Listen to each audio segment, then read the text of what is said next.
Vítejte na fotovýletě. Dnešní fotovýlet začíná v noci. Teď je ještě tma, ale brzo se bude rozednívat. A já mám v plánu si fotit, jak zapadá měsíc. Naplánoval jsem si to tak, že ho budu fotit nad Milešovkou a budu ho fotit z vyhlídky, která se jmenuje Poradní skála. To kousek od Hliný, tak já jsem teď na cestě. Ještě mám takový 2 kiláčky, tak to musím dojít a musím to stihnout. Už je celkem nízko, musím pospíchat. Mrak je zatím dobrý, tak se uvidí, jak to bude. Dneska je mikroúplněk, to samozřejmě pro fotografie špatná zpráva, ale ono to zase tak hrozný není. To uvidíte a uvidíte to právě, protože já už jsem tady jednou fotil, když byl super úplněk, tak budu mít krásný srovnání těch 2 úplňků nad stejným místem ze stejné vzdálenosti focený. Ono často záleží víc na kvalitě vzduchu, než na tom, jestli je ten úplněk velký nebo malej. Když se fotí nad obzorem, tak ta kvalita vzduchu je zásadní. No a uvidí se, jaká dnes bude. Tam svítí nějaký oči. Co to je? A ono jich tam svítí hodně. Je jich tam dost a nějak to na mě kouká hodně. A nezdrhá to. Teď to zdrhá.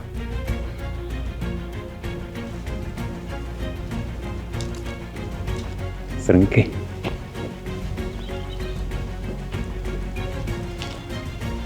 Oni jsou malí.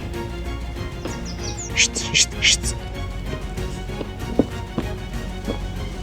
Už zdrhají. Těch ale je.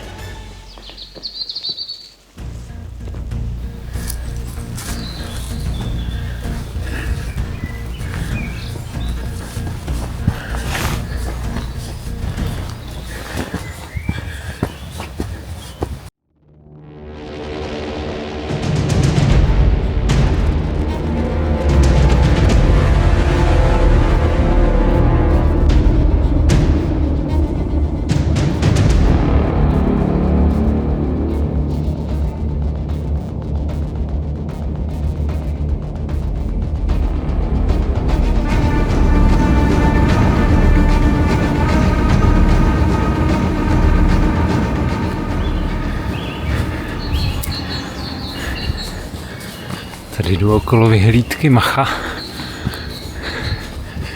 To si občas lidi pletou s tou druhou.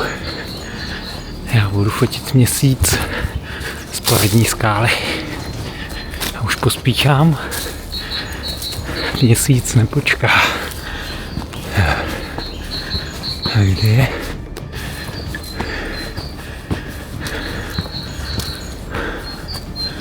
Tamhle.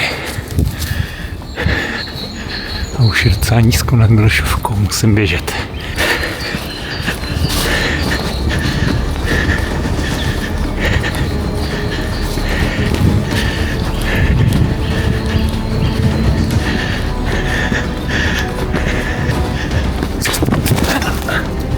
Dobrý. Už jen kousíček.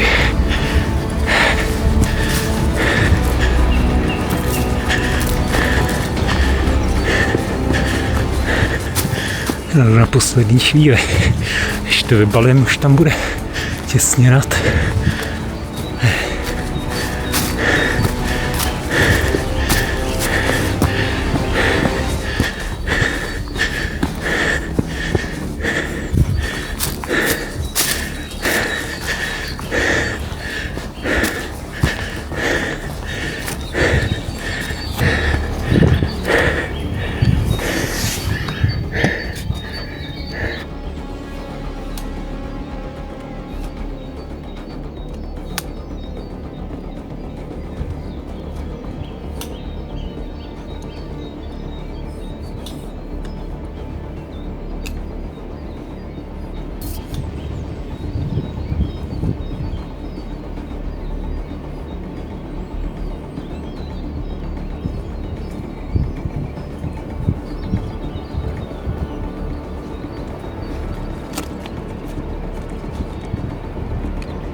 To je čistější mazlí.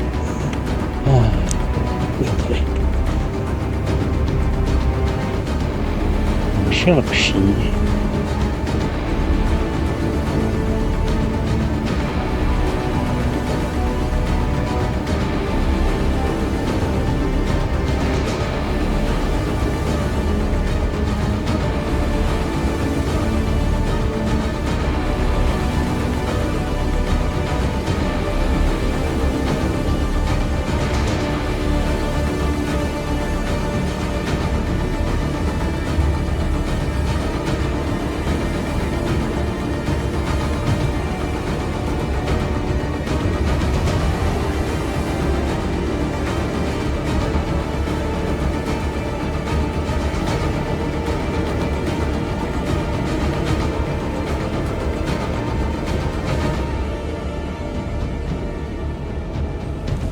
No, já jsem dofotil aspoň teda ten měsíc, nevím, jestli tady fotím ještě něco jiného, jinak to zase tak pěkný není. Docela jsem bojoval s ostřením, aspoň jsem si to myslel v průběhu focení, ale ono to není ostřením, ty neostrosti, co jsem tam viděl. Když si to zvětším a pozorně se podívám na to v live view, tak vidím, jak se to tam tetelí. Je to prostě zvlnění vzduchu, který mi tu ostrost pokazilo. Takže s tím se musí počítat, když se fotí měsíc. Ne vždycky to vyjde. Ale jako, tak když se na tu fotku podíváte a nezvětšujete si ji, tak to není zase tak špatný. Jenom když si to zvětšíte, tak tam uvidíte, že to může být dost ostřejší. Posledně, když jsem tady fotil, tak jsem tam měl pro změnu mráček nad šovkou, takže to byl skrz ten mráček. Jsem se tam držel takovej svůj vlastní u sebe, to taky ukážu.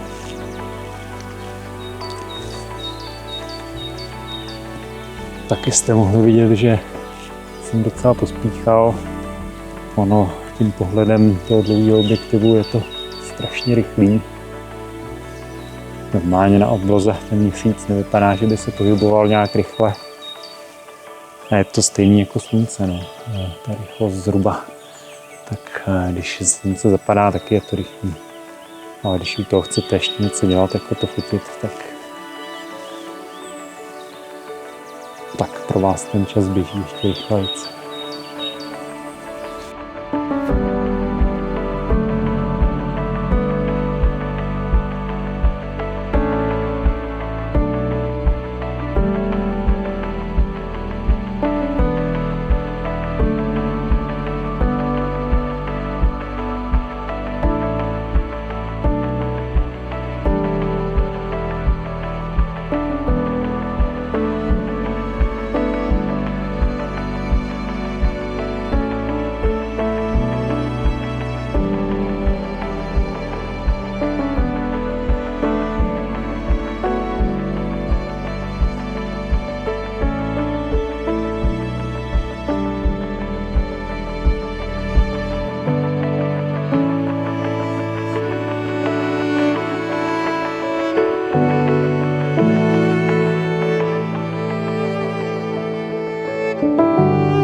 Tady ukážu přímé srovnání.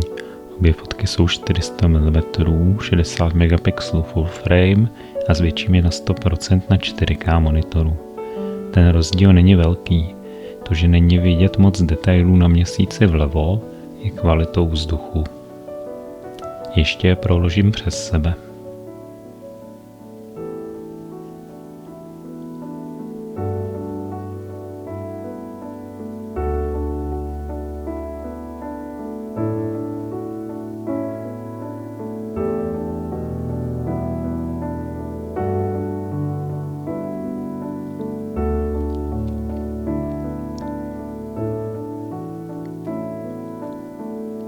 Tady je dvakrát ten samý mikroúplněk.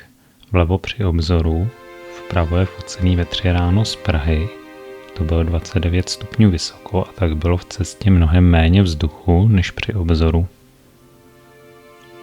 Všimněte si, že u obzoru je víc rozplácný. To způsobuje atmosférická refrakce. No a tady ukazuji, jak jsem ho zpracoval. Tohle je jeden RAW se zvýšeným mikrokontrastem a saturací barev.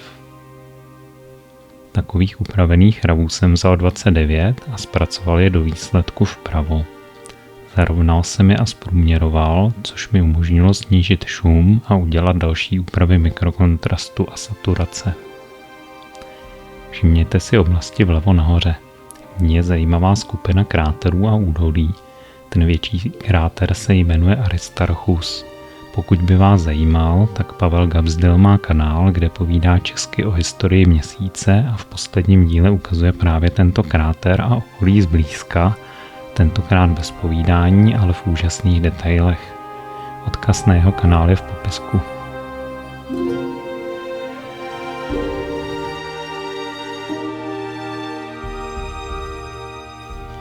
Jaro je tady ještě takový trochu zpožděný, takže zas tak moc toho nekvete. Tamhle jinak v těch kopcích, když to rozkvete, tak to může být docela pěkný na focení. Na skále to je takový slabší. Takže tady to vypadá takhle. Je tady lavička, takže ideální místo na posazení. Tady nad výškou. Je to tu bezpečný, pokud nalezete až na kraj. Tohle to byla vyhlídka Poradní skála. Já se teďka přesunu na tu vyhlídku, kterou jsem měl. Jmenuje se Macha.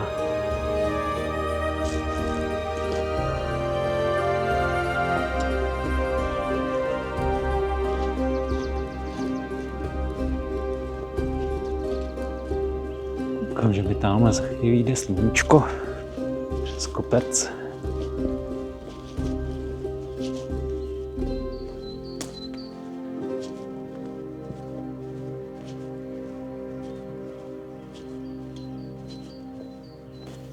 Tady je ta vyhlídka.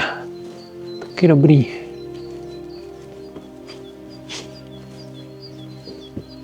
Tady je takový údolíčko bez zástavby skoro. A tamhle dál, co vykukuje, tak tam je Brna u Ústí nad Labem. Tady dole to asi patří k tomu Sebuzínu. A naproti je Chvalov na kopci.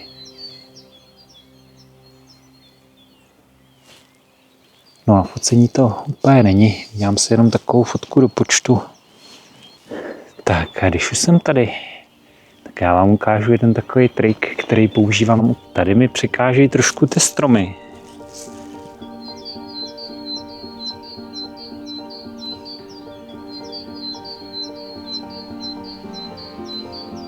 Jsem tady couvnu s kamerkou, abyste to dobře viděli.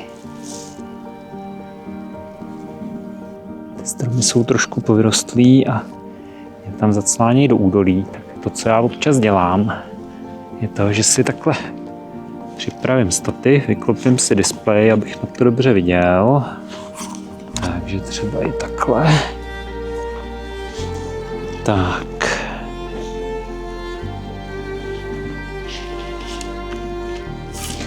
Vytáhnu si co nejvíc nohy stativu.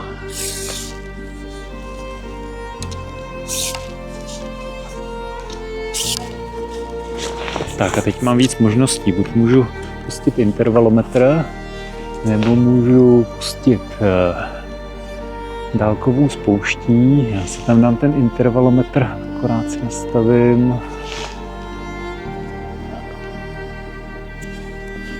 nastavím nejdřív mechanickou závěrku, protože elektronická závěrka je pomalá.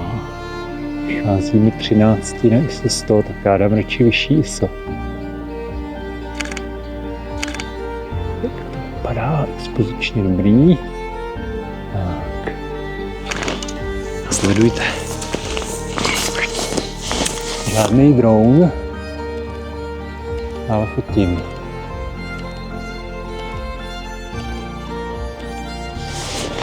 Musím ten displej natočit, abych to celý viděl, že můžu trošku komponovat. Aspoň jak tam mám oblohy.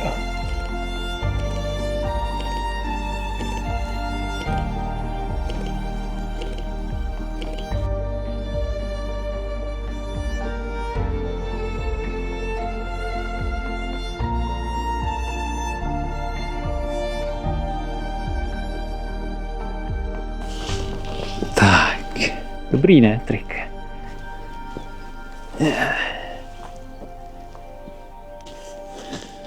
Tak já jsem se ještě vrátil zpátky k poradní skále, protože chci jít někde tamhle, projít to tady lesem.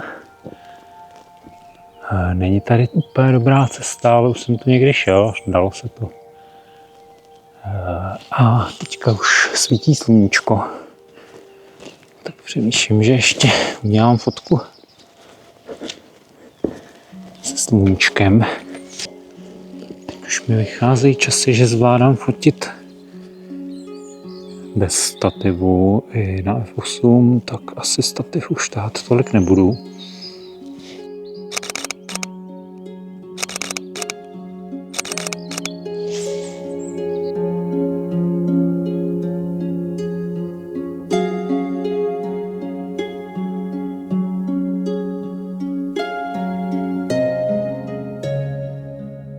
Já tady zamířím někde do lesa.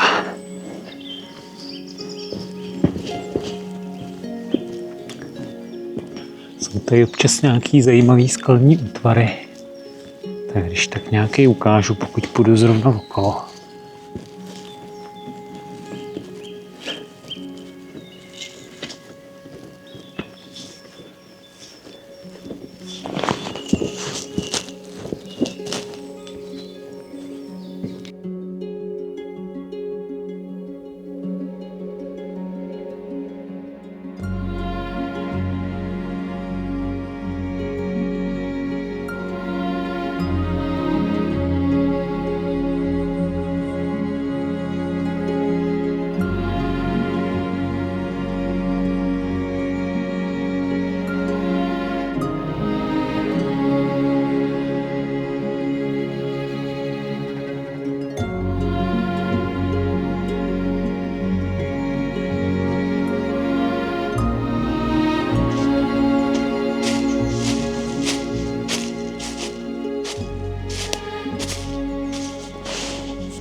Tenhle ten kopec se jmenuje Lenoch. A úplně z tohohle směru pro Lenochy to není. Možná z druhé strany od Vrhoště je to v pohodě.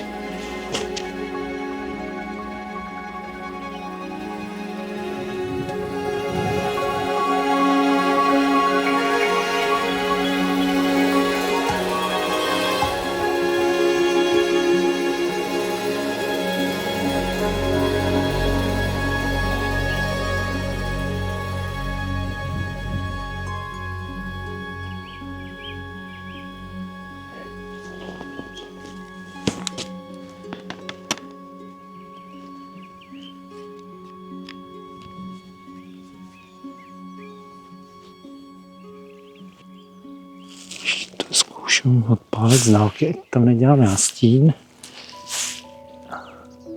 Ale vypadá to, že všechno neschovám za strom. Tak já si to musím dát někam, kde mi to nebude tolik dělat stín dlouhý. A možná si tady stoupnu a budu dělat strom. Musím trošku schovat kaničky různý, co mi tady čouhají.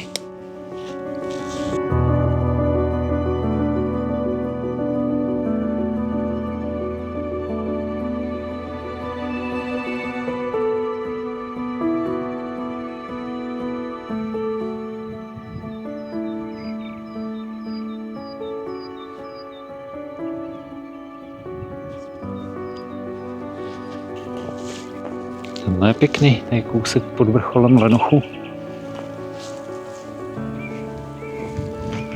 Ale jestli půjde nějak dobře vyfotit.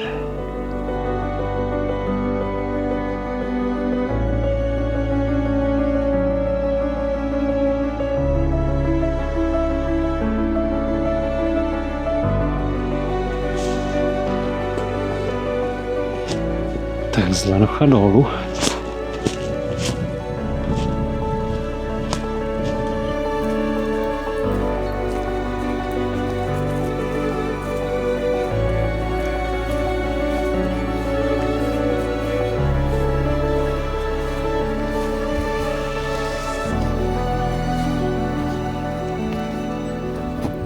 Tak, tohle to je Krkavčí skála.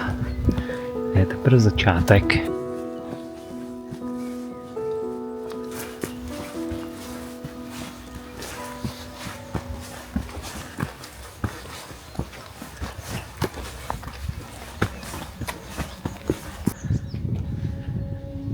Tak, tady se dá prolízt tam až do zádu k té skále. Není to úplně pohodlný, ale dá se to. A ve výhledu máte takový kopeček. Já vám to ukážu na nějaký starší fotce, kterou tady mám. Teďka asi ani moc fotit nebudu odsud. A ten kopeček, to je vlastně ta druhá část. A tam je výhled dolů lepší.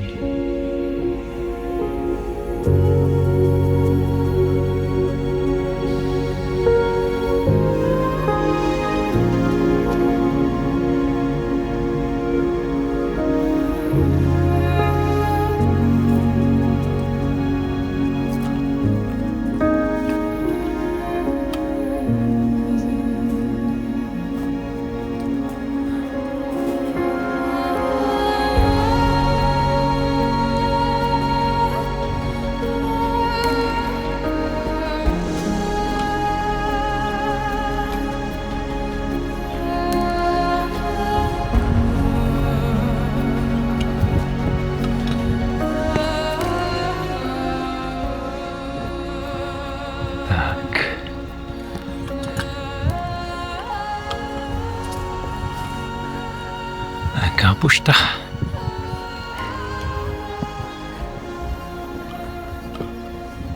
Tak to tady vypadá. Zamířím dolů. A dá se tady trošku sejít dolů ještě po těch skalách. Nemusí se fotit tady úplně ze zhora.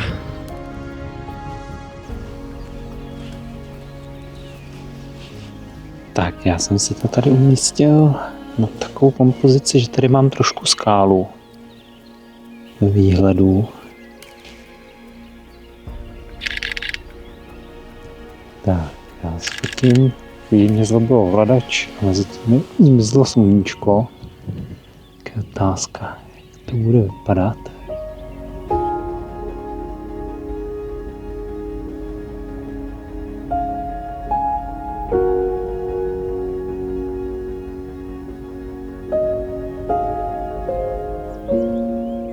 Tak, já jsem dofotil, ještě vám ukážu ale jednu fotku, co jsem tady vyfotil dřív. Je to západovka podzimní. Na podzim to tady krásně vychází to sluníčko, tamhle někam k Milešovce. Je to úplně super. Teď se s vámi rozloučím a pak bude ta fotka. Tak, pokud se vám video líbilo, dejte mu palec nahoru. Pokud chcete vidět někdy nějaké další video ode mě, nezapomeňte odebírat. Máte-li těch odběrů hodně, tak použijte i zvoneček, ať vám to mezi nimi nezapadne. A rád bych vás požádal, máte-li nějaké přátelé, kamarády, se kterými sdílíte radost těch krásných krajin, nebo se vám líbí, jak fotím, tak jim dejte vědět, že ten kanál existuje. Díky. Mějte se a teď bude ta fotka.